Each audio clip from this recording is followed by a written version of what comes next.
Year 7 is huge for us. This year brings a lot of changes that we haven't seen before in the game. So Siege Year 7 is going to be the most ambitious roadmap that we've ever had. We are challenging ourselves to redo things and to rethink how we approach our seasons. What this means is that we're going to be challenging ourselves to see how we can improve the game at all levels. Game-changing operators, new maps for the first time in 3 years, tackling toxicity like we've never done at a Ubisoft level, and also doing technological transitions on the back end to be future-proof. So for Year 7, we'll be bringing 4 seasons as usual and a new operator each season. First off, in Year 7 Season 1, we'll be heading to Japan, so a country that we already visited but that we love. In Season 2, we'll be heading back to Europe, in Belgium more specifically. In Season 3, we'll be heading back to Asia, in Singapore. And in Season 4, we'll be heading to South America, in Colombia. First off, in Season 1, we'll be doing an Irish Country Club map. In Season 2, we'll be bringing a new map, which is a team deathmatch map set in Greece. In Season 3, finally, we'll be heading to Singapore. So there will be 2 versions of the Year Pass, the Year 7 Pass and the Year 7 Premium Pass. We know that a lot of players like the one-stop purchase that was the Year Pass. This is why we're bringing it back for a time-limited period. This will give you the access to the 4 operators in early access like before, exclusive customization, and access to the 4 Battle Pass. Player Protection, c'est un sujet qui est très important pour nous. Nous avons travaillé sur un set d'options. Avec le lancement de la saison 1, nous ferons aussi des améliorations au niveau de la détection des abus qui sont effectués par des joueurs et qui déconnectent juste après les avoir faits. En saison 2, nous allons nous attaquer aux récidivistes qui abusent du Friendly Fire. L'abus du Reverse Friendly Fire est aussi quelque chose que nous n'acceptons pas. La résultante de cette sanction est induite par le fait de ne plus pouvoir faire de Friendly Fire à travers un match sur une durée long terme. Nous allons appliquer ce système-là aussi au voice chat, mais aussi au chat écrit. À partir de ce moment-là, nous allons ajouter des options de reporting au sein du match replay. Nous vous avons entendu, nous savons qu'il est important de pouvoir reporter des joueurs qui ont fait du harassment, de la toxicité ou qui ont généré du cheating.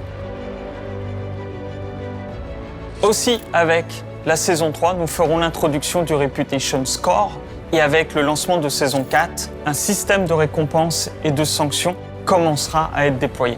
Notre but, avec cet ensemble, est de bloquer les récidivistes et de fournir un environnement qui soit plus sécuritaire et fair. Donc à présent, on a une équipe dédiée pour s'occuper de l'expérience console. Donc ce qu'on veut, c'est rajouter une gamme d'options pour le joueur afin qu'il puisse tweaker, paramétrer sa manette. Donc en ce qui concerne la visée, c'est plus dur de viser et de contrôler avec une manette par rapport à un clavier souris. Donc déjà, on veut séparer les réglages entre juste regarder et la DS, de pouvoir paramétrer les vitesses de rotation. Et à partir de là aussi, le joueur pourra trouver ce qui lui correspond le mieux. On veut davantage personnaliser les récoltes sur console. Parce qu'aujourd'hui, on applique une valeur stricte arbitraire de 20% en moins de recall pour les joueurs console, et on veut sortir de ça. Donc on veut vraiment prendre les weapons et puis les paramétrer de manière individuelle, comme on le fait déjà sur PC.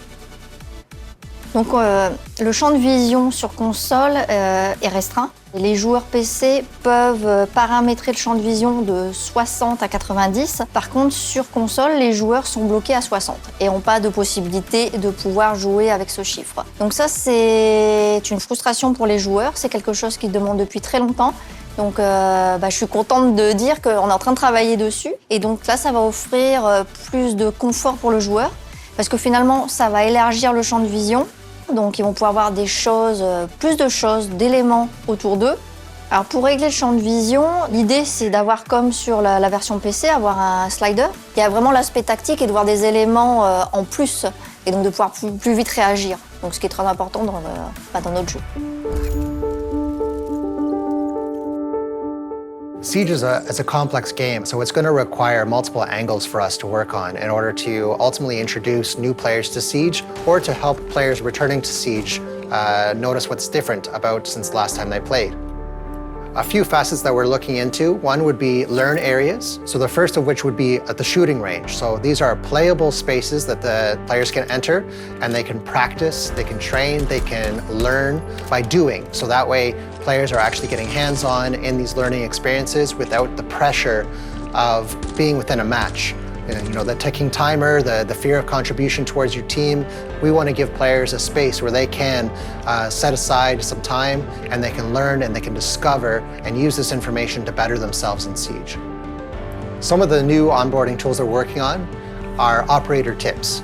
Operator tips are going to be accessible whether in your operator album or even in match, which allow you to pull up information about each operator and tell you a little bit more about either the operator itself, the gadgets that they come ready to use, as well as the secondary gadgets and anything that might be specific to attacker or defender. So for year 7, we are adding 3 main things. So first, we will add a team deathmatch playlist to the offer. Then we will revamp the rank experience and also add the permanent arcade playlist. Today, the team is not very happy about 2 things on rank. First, it's seen by the player as a progression system, that you should progress in terms of ranks, but in fact the system is trying to guess your rank as fast as possible and it's not at all a progression. We want to fix that. With the new system, it will start in copper and will always go up until it reach his bronze and maybe reach silver or might reach gold. So first, we are improving 2 things for the reward. The number of rewards you will get and also the way you get them. What we are changing is that we are making every rank 100 points from each other and we are putting a reward for each rank. So right now, the current target for the new rank system is Year 7 Season 3. By adding permanent arcade, we decided to create a playlist where you will have the different arcades that we've created rotating every week. We want Siege to be less stressful and more welcoming.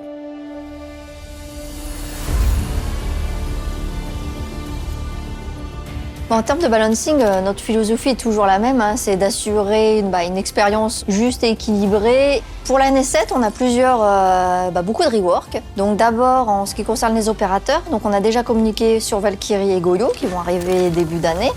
Mais aussi, nous travaillons par exemple sur Zero pour que sa caméra n'auto-perce plus automatiquement la surface, mais que ça soit un choix du joueur, donc que ça soit manuel. Nous avons aussi Bandit, donc de pouvoir déployer une batterie, plusieurs batteries sur un même mur. Nous avons Dokebi, donc Dokebi qui puisse affecter les joueurs éliminés par son appel. Et le gros rework là en cours, c'est Thatcher. Aujourd'hui, avec les retours de la communauté, on voit que le jeu est dans son meilleur état en termes d'équilibrage. Donc ça, c'est très important pour nous parce que ça nous ouvre d'autres portes. I'm really proud of the work that's being done in order to ship all of this content for you. In order to ship all the content that you've just seen, crossplay and cross-promotion is going to be taking a little bit more time. Also, the technological transition that we need to do as a live game that has 6 years of life behind us is taking a little bit more time than expected. Crossplay and cross-promotion is going to be shipping towards the end of the year. This is probably the biggest year that Siege ever has. When it comes to the competitive roadmap for this coming year, we'll be heading to different regions across the year. For our first major, we'll be traveling to North America. The second major in August, we'll be heading to Europe or maybe Middle East. And the last major in November, we're going back to the Asia-Pacific region.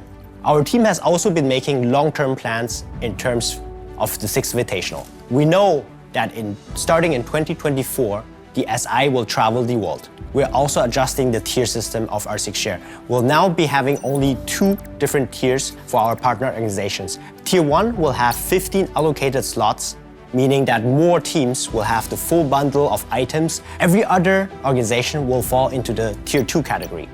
This means that overall there will be more items for you to purchase and to support your favorite players and teams. These were the high-level updates for R6 Esports in 2022. But we have a lot more information coming up on our website and our social media channels. We've had a difficult time these last couple of years working from home through the pandemic. The thing that stands out the most is the resiliency that this game has, that the development team has. We're still bringing a lot of exciting content to the game, and we're going to have our best year ahead, onboarding, new maps, player behavior. We're really excited to bring things that are going to be talking to all of our player base. Whether you're a casual player to a pro players, this is the commitment that we're doing this year.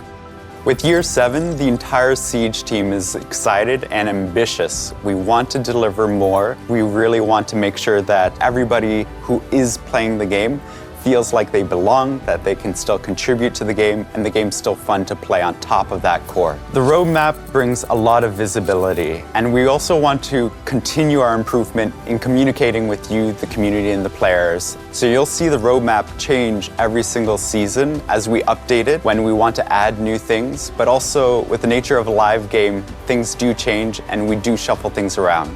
So you'll see at the start of every season, we're going to update this message and make sure that you're up to date with what we're doing. I love this game. We'll always try to push ourselves to do better and to give more to you, the community.